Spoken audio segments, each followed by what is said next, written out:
आज का जो सत्संग का विषय है वो है रुद्राक्ष। और अनेकों भक्तों ने मुझसे जो है आकर पूछते हैं कि गुरुदेव हम किस माला पर जाप करें, कैसे करें। संसार में जो जितने योगी हैं, अक्सर जो साधु आते हैं वो हमें ये वाला रुद्राक्ष दे गए। ये देखने में पता चलता है वो पंचमुखी रुद्राक्ष अक्सर होती हैं, लेकिन वो नकली बहुत मिलती हैं। 100% लगभग 100 में से 90% नकली है और इसलिए दुर्लभ होता है। आइए मैं इस ज्ञान को बताता हूँ। पहले रुद्राक्ष का अर्थ समझें, फिर इसके महत्व को मैं समझाता हुआ और ज्ञान और तर्क से इसको समझते चलें। श्रद्धा का विषय सही मायने पर ज्ञान होता है, ज्ञान से ही श्रद्धा उत्पन्न होती है। उसे जब जानोगे, जब उसके सही अर्थ से पहनोगे तो उसका लाभ आपको होगा। तो रुद्राक्ष का जो अर्थ है, रुद्र का अक्ष। वेदों में शिव जी तो बहुत बाद में नाम आता है और रुद्र सबसे पहले ज़्यादा नाम आता है, प्रचलित रुद्र। तो रुद्र का अक्षर, रुद्र के आंसू मतलब शिव जी के आंसू, फिर यहाँ लगाया गया। यहाँ रुद्र का मतलब भगवान भोलेनाथ से है और अक्ष माने भगवान भोलेनाथ के अश्रु यानी आंसू जो हैं वो माने गए। इन दोनों शब्दों को मिलाकर बनता है रुद्राक्ष। रुद्राक्ष को प्राचीन काल से आभूषण के रूप में, सुरक्षा के लिए, ग्रह शांति के लिए और आध्यात्मिक लाभ के लिए उपयोग में लिया जाता रहा है। समस्त संसार में कुल मिलाकर कितने प्रकार के रुद्राक्ष हैं? 17 प्रकार के रुद्राक्ष पाए जाते हैं, लेकिन परंतु सबसे जो उपयोगी हैं वो 11 प्रकार के रुद्राक्ष विशेष रूप से प्रयोग में आते हैं। रुद्राक्ष का जो लाभ अद्भुत होता है, जो शास्त्रों में बताया गया। प्रभाव अचूक, परंतु यह तभी संभव है जब इसे सोचकर, समझकर और इसके नियमों को पालन करके धारण किया जाए, अन्यथा विशेष कोई लाभ नहीं मिलता। क्योंकि ये बीज है, ये ध्यान रखें। और इसे मैं बताता हूँ चलना। जो पंचमुखी रुद्राक्ष जो है वो तंत्र ज्ञान का ऐसा सहज रहस्य है जिसे आप समझ जानकर ठीक से करेंगे और उसके मंत्रों को जानेंगे तब उसका लाभ होगा। जो सभी के लिए जो रुद्राक्ष सहज, सरल और सर्वोपयोगी होता है वो कौन सा है? पंचमुखी रुद्राक्ष, जो सर्वाधिक आपको समाज में प्रचलित देखने में आएगा। इसे सभी पहन सकते हैं क्योंकि ये पंच तत्वों का बीज स्वरूप है। और पंच तत्व कौन से बीज स्वरूप है, किनका है? नंबर 1 है पृथ्वी तत्व, नंबर 2 जल तत्व, नंबर 3 अग्नि तत्व, नंबर 4 वायु तत्व, नंबर 5 आकाश तत्व। और उनमें रहने वाले सभी जीव जंतु ये प्रकृति का रूप होने से हमें अवश्य पंचलाभ भी देते हैं। तो पंचलाभ कौन से हैं फिर? नंबर जो समय अनेकों भी उसमें बता चुका कि नंबर 1 है शिक्षा संबंधित, शिक्षा दीक्षा। शिक्षा है भौतिक और दीक्षा है आध्यात्मिक। नौकरी और व्यवसाय संबंधित है दूसरा। तीसरा है प्रेम और विवाह। प्रेम होना एक अलग विषय हो गया, प्रेम की सफलता एक अलग विषय हो गया, और फिर विवाह होना और विवाह की सफलता होना ये विषय अलग हो जाता है, ये तीसरा विषय। चौथा आता है संतान संबंधित, संतान का होना और उत्तम संतान होना, ये 2 विषय हैं। पांचवा है हमारे सभी पंच तत्वों के असंतुलन से उपजे सभी रोगों में, जितने भी हमारे रोग हैं वो हमारे जो पंच तत्व हैं, शरीर जिनसे हमारा निर्मित है शरीर, उसके असंतुलन से हमारे शरीर में रोग होते हैं और उन्हीं उपजे सभी रोग और अंतिम मृत्यु संबंधित कष्टों और जो मोक्ष के संबंध में विषय है वो यहाँ इस पंच तत्व का अंतिम मतलब उपदेश है। तो उपदेश है कि उसमें ये किस प्रकार कार्य करेगा तो ये भी जाने, और लेकिन ये समझ रहे कि मोक्ष का विषय इन सब पंच तत्वी विषयों से ऊपर का विषय है, ये मैं बता रहा हूँ। ये नहीं है कि आपने रुद्राक्ष पहन लिया तो पंच तत्व होने से आप परे हो जाओगे, ऐसा कुछ नहीं होता। पर जब तक इनसे परे जाने की सामर्थ्य की प्राप्ति नहीं हो जाती है तब तक ये पंचतत्व और उनका ये बीज स्वरूप पंचमुखी रुद्राक्ष हमारी पंचतत्वी साधना में सहयोग देता है। और ये बड़ा गहरा रहस्य है, जब तक रहस्य समझ में नहीं आएगा आपको कुछ लाभ नहीं होगा, जो गुरु संगत से ही प्राप्त होता है। बार बार मैं गुरु संगत से क्यों कहता हूँ कि कई बार लोग बात देखते हैं, मैं देखता हूँ कि कोई हमारा सा उपदेश गया, उपदेश का कहीं से कहीं पढ़ते हैं नहीं, सुनते हैं नहीं ठीक से, और उसका उपदेश का अर्थ अपने अनुरूप कर लेते हैं क्या, और प्रश्न करने बैठ जाते हैं क्या, क्योंकि इधर उधर सुना और बस पूछने से मतलब है उन्हें। जबकि सही मायने पे आप जो है उसको धैर्य से ठीक से सुने और जानें कि कौन उसे क्या बता रहा है। पंचमुखी रुद्राक्ष सर्वगुणों से संपन्न होता है। यह रुद्राक्ष सभी रुद्राक्षों में सर्वाधिक शुभ और पुण्य प्रदान करने वाला माना गया है। अब ये किस प्रकार के, हर एक जो भी बीज होता है उसमें एक्स और वाई होते हैं, स्त्री और पुरुष होते हैं। तीन जो है तत्व पूरे जगत में हैं, स्त्री पुरुष और बीज। अब स्त्री पुरुष बीज है तो ये बीज के रूप में है, इसे जागृत करना पड़ता है। तो ये महादेव शिव और उसकी जो शक्ति है, उसके जो पंचदेव स्वरूप हैं, उनका ये बीज स्वरूप है। तो इनके जो 5 मंत्र हैं, उस 5 मंत्रों को जानना पड़ता है। जब पंचतत्वी जो स्वरूप है ये पंचमुखी रुद्राक्ष, ये जागृत होता है, प्रकृति का आसरा प्राप्त होता है। इसे प्रकृति का आसरा मतलब शक्ति का आसरा। तो बीज जब तक भूमि नहीं प्राप्त करेगा वो जागृत कैसे होगा? गले में लटकाने से वो जागृत नहीं होता, ये ध्यान रखें। उसे आप अपनी जो है, जो आपकी आत्मिक शक्ति है, उसके शक्ति के लिए शब्द की जरूरत है। शब्द कौन से? इसके शब्द भिन्न हैं। शब्द रूप रस गंध स्पर्श शब्द। तो शब्द जो है यहाँ इसके 5 मंत्र हैं। वो कौन से? नंबर 1 जो मंत्र है वो है जो पृथ्वी तत्व के लिए है। वो कौन सा है? ओम सदो जात्ये नमः। ओम सगो जाताय नमः। अलग अलग शब्द से उच्चारण से ओम सगो जाताय नमः, ये पृथ्वी तत्व का है। इसके उच्चारण से पृथ्वी तत्व जागृत होता है। फिर दूसरा है ईशान। वो कौन सा है? उसका है ओम ईशानाय नमः। ये अब ऐसा है, अग्नि तत्व से भी संबंधित है, जल तत्व से भी संबंधित है। ये संयुक्त रहते हैं, संधि काल होता है इन सब बीज मंत्रों में। और फिर तीसरा है तत्व पुरुष। तत्व पुरुष से ओम तत्व पुरुषाय नमः। चौथा है अघोर, ओम अघोराय नमः। और 5वां है वामदेव, मतलब ये आकाश तत्व की न्याय। और उसका है ओम वामदेवाय नमः। इन 5 मंत्रों के एक एक करके कम से कम 5 बार जपते हुए अपने पंचमुखी रुद्राक्ष को पंचामृत क्या होता है? मैं पहले अनेकों उसमें बता चुका। गंगा जल, दूध, दही, तुलसी या बेलपत्र।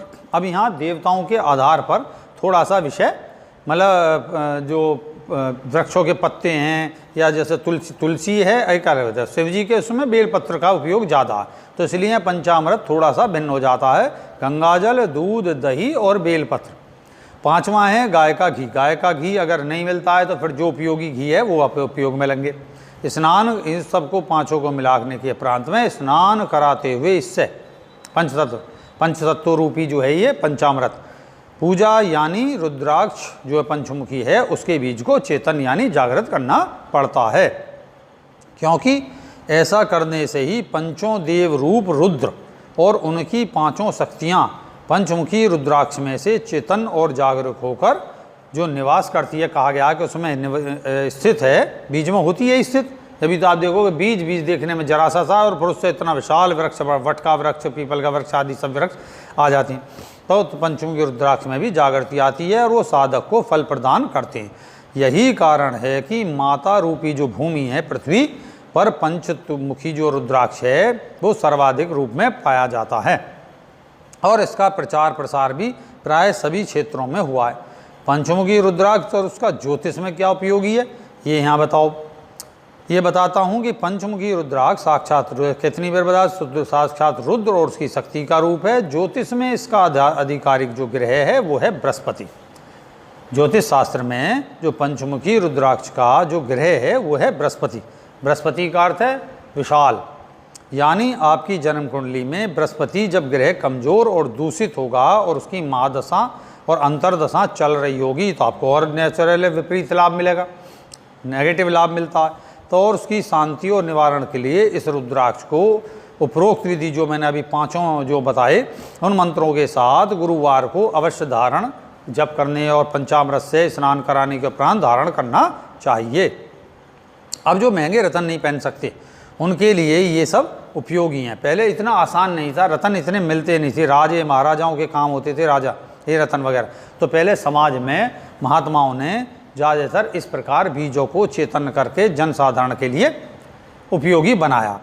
तो वही पुष्पराज रतन से भी अधिक प्रभावशाली और लाभकारी रहेगा। इसे धारण करने से शीघ्र ही निर्धनता, दाम्पत्य सुख में कमी, जांग व कान के रोग, मधुमेह जैसे रोगों का निवारण होता है। निवारण का यहाँ ये ना कि पहनते ही आपने जो सब कुछ होने लगा, ये एक धारणा अपने अंदर से बिल्कुल निकाल दें, सब धीरे धीरे लाभ होता है, ये ध्यान रखें। पंचमुखी रुद्राक्ष धारण करने वाले लोगों को सुख, शांति और प्रसिद्धि की प्राप्ति होती है।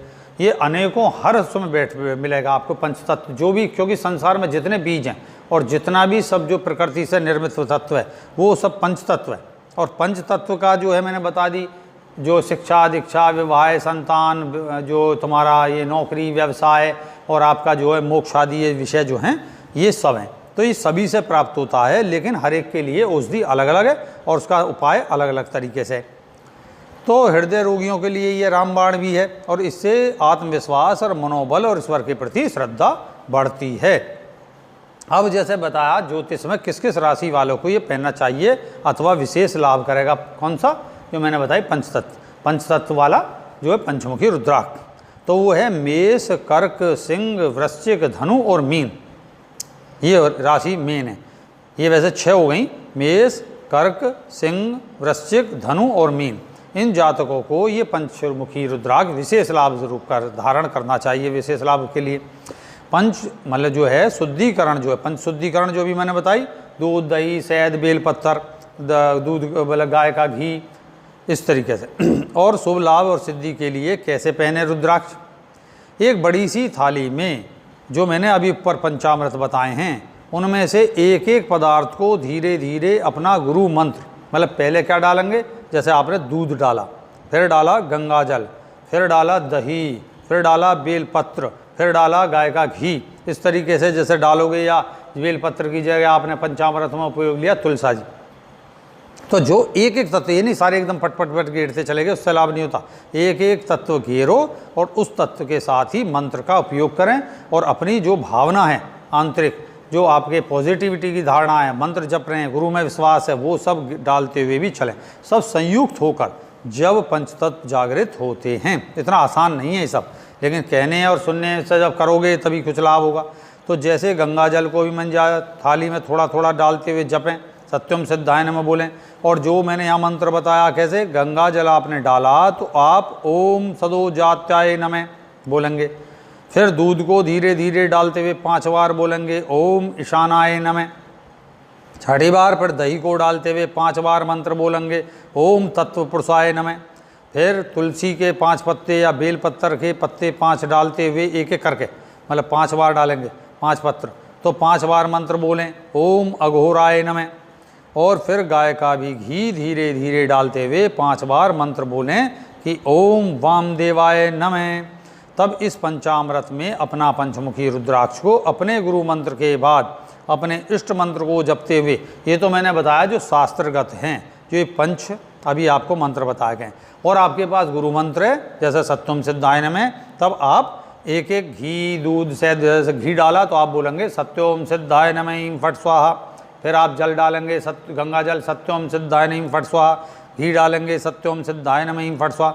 लेकिन यहाँ शास्त्रगत विधि का विषय बताया गया, इसलिए ये सब जो मैंने बताए तत्पुरुषाय नमः या ओम अघोराय नमः, ये सब ओम वामदेवाय नमः, ये मंत्र आपको जपते हुए श्रद्धापूर्वक नमन करते हुए थाली के ठीक बीचों बीच में तो अपना जो रुद्राक्ष है, कोई सा भी रुद्राक्ष आप उपयोग में लें, वो रुद्राक्ष उसके बीच में रखेंगे, क्योंकि बीच में रखने से ही ये पंचतत्वमुखी रुद्राक्ष इस पंचा अमृत में से पंच तत्वों के जो पंच इष्ट की शक्तियाँ हैं उन्हें अपने मंत्र जपने से ही वो उसको जागृत होता है, मतलब अपने अंदर जो है आत्मसात करता है। तो आत्मसात करता है, तब मैंने जैसे बताया एक मुखी हो या पंचमुखी हो। तो जो पहली पंचमुखी रुद्राक्ष में जो पहली लाइन किधर से भी होगी वो आप नहीं पहचान सकते, तो वो पहली जो भी उभरी लाइन को अपनी तरफ की और कहीं से भी कर लें, जैसे ये रुद्राक्ष है और रुद्राक्ष को अपनी ओर घुमाएं, तो जो उसकी पहली जो उभार दिखाई दे रहा हो वो उसकी पहली लाइन कही जाएगी, वही पहला तत्व है। आप आसानी नहीं पहचान सकते, लेकिन आपको यही करना है कि आप पहला तत्व मान के उसे पहला प्रारंभ शुरू करें, वो वहीं से ही जागृत हो जाएगा, जरूरत नहीं है। तो जैसी उभरी लाइन को अपने सामने करें और उसे देखते हुए ऊपर बताए क्रम से पहला मंत्र जपेंगे ओम सगो जात्याय नमः, फिर उसके ऊपर भी आप क्रम से एक एक जैसे माला, मतलब अगर चाहे तो आप अधिक समय है आपको और अच्छी तरह जागृत करना है तो इसी मंत्र का 108 बार मंत्र का जाप करें। कौन सा, जो मैंने बताया ओम सदो जाताय नमः। तो आप ये देखोगे 108 बार जप लिया, फिर अगला जो है थोड़ा सा उसे फिर साइड कर दिया दूसरा वाला, और साइड में जब घुमाओगे तो किधर की ओर घुमाओगे, अपने उल्टे हाथ की तरफ से, सीधे हाथ की तरफ से घुमाते चलोगे, उल्टे हाथ की तरफ से, उल्टे हाथ की तरफ, सीधे हाथ की तरफ से। पहला जो उसका उभार एक साइड में सरका, फिर दूसरा उभार एक साइड में सरका, ऐसे करके। और अगर ऐसा कुछ भी नहीं जानते हो, आपको ये मंत्र याद नहीं है या मंत्रों का आप उच्चारण सही से नहीं कर सकते, तब आपको क्या करना, केवल अपना गुरु मंत्र, अपना इष्ट मंत्र का ही जाप एक एक उस पर करते चलें। तो अपने गुरु मंत्र का 108 बार जाप करें पहले उसको देखते हुए। तो बाकी इतना शक्तिशाला, जितना शक्तिशाली बनाना है उतनी माला एक एक मतलब इस बीज अक्षर की जो उभरी हुई लाइन है पंचतत्व को जागृत करने के लिए जपें। तब आपके समय और श्रद्धा और आवश्यकता पर ये सब निर्भर करता है। और ध्यान रहे कि आप अगर जब गुरु मंत्र याद है, ये पांचों मंत्र याद है, तो आपको ध्यान रखना पांचों मंत्र याद है तो मतलब फिर तो कोई बात ही नहीं है। अगर पांचों मंत्र याद नहीं है, गुरु मंत्र याद है, तो आंख बंद करके अपने रुद्राक्षी जो उभरी लाइन है उसको अपनी मन की आंख से कल्पना देखते हुए जपें।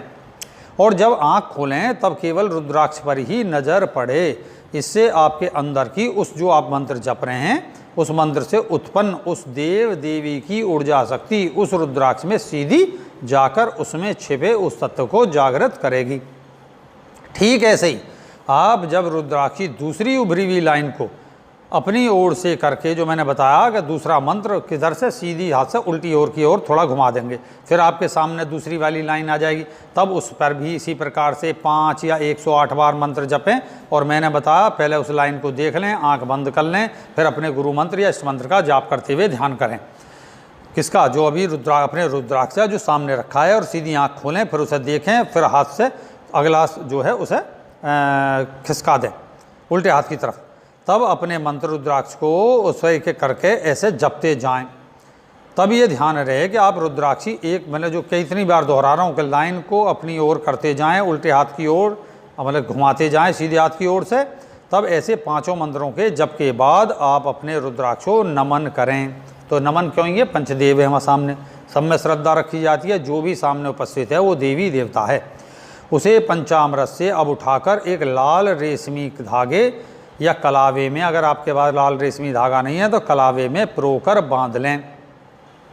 तब अपने गले में या सीधी बाह में पहन लें। स्त्री हो तो भी पहने सीधी बाह में, ये नहीं है, क्योंकि अब जो है स्त्री का प्राचीन पक्ष नहीं है, अब उसका विषय केवल पति नहीं रह गया है कि पति सर्व जो है उसका परमात्मा है। अब जो है उसका अपने जो सामर्थ्य है वो सबको प्रकट कर रही है, और इसलिए वो भी सीधे हाथ में पहने जो भविष्य से संबंधित है।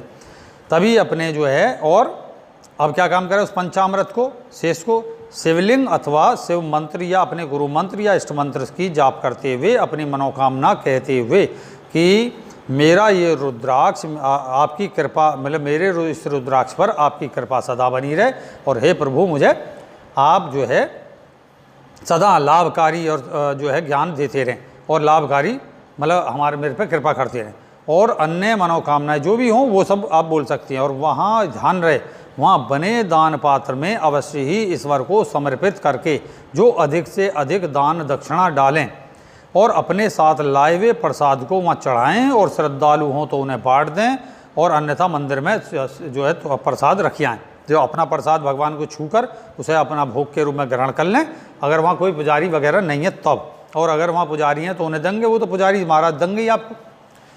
तो मंदिर और इष्ट को नमन करके अपना घर या जहाँ भी जाना चाहें वहाँ चले जाएं। जैसा आप देर से थोड़ा सा गए हैं, पहुँचे हैं, और आपका ऑफिस का टाइम हो गया तो फिर सीधा अपने वहाँ चले जाएं। लेकिन सुबह सुबह उठ के जब ऐसा काम करेंगे तो आपको वापस आके अपने घर में स्नान अपना जो भोजन वगैरह करके फिर अपने जहाँ जाना चाहें वहाँ जाएँ। जब भी, तब इसे और कैसे शक्तिशाली बनाएं, जब भी शिवरात्रि हो या सावन के सोमवार हों या कोई ग्रहण पड़ता हो, अथवा आप चाहें तो किसी भी अमावस्या या पूर्णमासी को इसी तिथि में, मतलब उस इसी तिथि का अर्थ है यहाँ इसी जो विधि से अपने रुद्राक्ष को सिद्ध करते हुए, तिथि यहाँ अमावस और पूर्णमासी को जो पड़ने वाली तिथियों से अपने रुद्राक्ष को सिद्ध करते हुए संपूर्ण लाभ प्राप्त कर सकते हैं। ऐसे ही जागृत होता है पंचमुखी रुद्राक्ष, और ऐसे ही जागृत होंगे अन्य रुद्राक्ष। यदि आप ऐसा नहीं करते तो जाने कि आप केवल बीज बने रुद्राक्ष को पहनने से या उसकी माला पर जप करने से कोई भी विशेष लाभ नहीं होगा, क्योंकि फिर वो केवल काउंटिंग के लिए एक मतलब माला शेष है कि आपने इतने जाप कर दिए, इतने जाप कर दिए।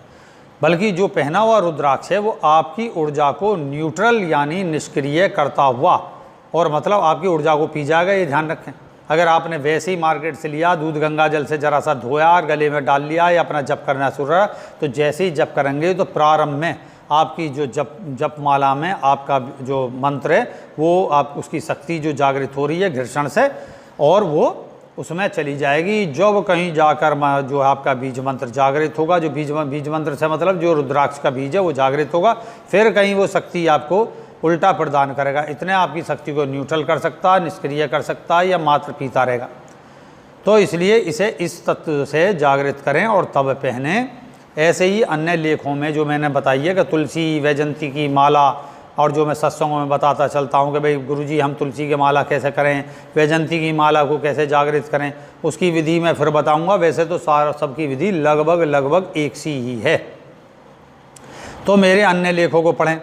तो मैं यहाँ विषय तो जो है जो मैंने बता रखा देखें, और रुद्राक्ष का जो है वैसे तो अपने गुरु के पास जाएं, या किसी अन्य जैसे गुरु मतलब जो इष्ट है, विष्णु जी का आप उपासना करते हैं, देवी दुर्गा आदि की उपासना करते हैं, उनका मंत्र जपने को क्या कहा गया है। भक्तों ये जाने कि शिव ही अन्य सभी देवों में उसी प्रकार समाहित हैं जैसे वे देव और देवी शिव में समाहित है। ये सब एक दूसरे में समाहित हैं।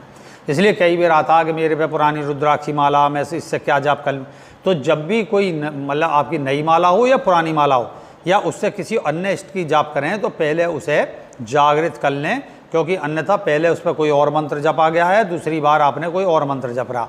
तो मंत्र के तरीके को जानें और जो मैंने अभी बताया ठीक उसी विधि से करें। जो भी कोई नया आप मंत्र लेकर पुरानी माला पर जप करना चाहते हैं तो फिर के से पंचामृत रखें, बीच में रखें, एक एक जो उसकी धारी को देखते हुए। अब जो आप नया मंत्र ले रहे हैं या नया मंत्र आप जाप कर रहे हैं, उसको पढ़ते हुए ऐसे ध्यान करते हुए देखते चलें, सीधे हाथ से उल्टी ओर की तरफ एक एक रुद्राक्ष की एक एक जो लाइन उभरी हुई उसको घुमाते जाएं और जाप करते जाएं। और फिर उसके बाद में जो भी आपका इष्ट मंत्र है या नया मंत्र आपने लिया है वो पुरानी वाली माला पर जप सकते हैं। तो मैंने बताई कि जैसे क्या कि हरि ही हर हैं, हर हर ही हरि हैं, और उनकी देवी शक्ति ही सभी देवी शक्तियाँ ही हैं। गुरु और खासकर गुरु तो जो है सर्वदेवों में सर्वोच्च और प्रथम इष्ट देव प्रत्यक्ष त्रिदेवी हैं मानो ने साक्षात। और अपने गुरु या इष्ट का जब ध्यान करता हुआ किसी भी रुद्राक्ष को सिद्ध करता है तो वो शिव भक्तों की भांति ही प्रिय होता है। ये ध्यान रखें। गुरु की जो मंत्र जाप है उस पर सभी देवी देवता प्रसन्न रहते हैं सदा, क्योंकि वो प्रत्यक्ष जागृत मंत्र होता है। तो भगवान निस्वार्थ प्रेम का नाम है, और ये ध्यान रखें। अब मैं जो सावधानी और स्मरण क्या बता रहा हूँ कि सावधान क्या इस चीज़ से रहें, जो मैंने बताई अपने गुरु के द्वारा दिया गया रुद्राक्ष को छोड़कर, ये ध्यान रखें, अपने गुरु के द्वारा दिया गया रुद्राक्ष को छोड़कर अन्य किसी बाबा जो चलते राह चलते बाबा आदि होते हैं, या किसी परिचित व्यक्ति, खासकर कई बार आते हैं आपके परिचित व्यक्ति, वो आपको रुद्राक्ष दे गए कि मुझे रुद्राक्ष में लाया था, वहाँ मिला था, ये आप बांट दें। तो कई बार उसके पीछे ये क्रिया होती है, ये अब सुन लो, कि कोई भी रुद्राक्ष इस तरीके का नहीं लेना चाहिए, क्योंकि ये एक सर्व आकर्षण तंत्र द्वारा ऐसा सिद्ध करके लाया जाता है कि कोई बाबा जो क्या काम करेगा, पहले बैठकर उसको जप लेगा और उसमें प्रति आकर्षण बल पैदा कर देता है कि जिसके पास भी ये रुद्राक्ष या कोई भी माला जाएगी, चाहे वो स्फटिक की हो, चाहे वो किसी संबंधित तुलसी की हो, जैसी वो आपके गले में जाएगी, आपके जो वो हैं मतलब जो आपका मंत्र है उसकी शक्ति है या आपके शरीर से शक्ति है, वो उस बाबा को पहुंचना प्रारंभ हो जाती है। क्योंकि जितनों होता क्या है इसमें, जैसे मान लो मैंने आपको दी, जैसा आप सामने बैठे हो तो मैंने आपको दी 5 माला, तो मुझे आप याद हैं और आपको मैं याद हूँ, तो नतीजा क्या होगा, जब भी हम ध्यान करेंगे तो आपको क्या याद आएगा कि ये गुरुजी ने माला दी, ये फलाने बाबा ने दी। बेशक उस बाबा का नाम याद नहीं, लेकिन कहीं ना कहीं हम छाया प्रति छाया के रूप में वो बाबा हमें याद रहेगा या वो परिचित व्यक्ति याद रहेगा।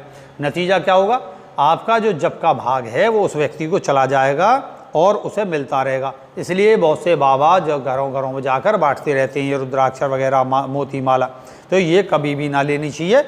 इससे जो है बहुत नुकसान होता है। बाद में लोग कहते हैं कि मुझे तो गुरुजी एक मोती की माला दी, सच्चे मोती की है, रुद्राक्ष की है। ये सब तांत्रिक क्रियाओं के माध्यम से सामान्य तौर पर भी होता है, और इसमें इस तरीके की जो भी मैंने तरीके से करने से लोग जो इस तरीके के लाभ हैं, छिपे लाभ प्राप्त करते हैं। तो आप केवल अपने गुरु से अथवा नई माला लेकर आएँ और जो मैंने अभी तरीके से बताई है उसको यहाँ सही विधि से जागृत करें और जागृत करके पहने, तब ये लाभ होगा।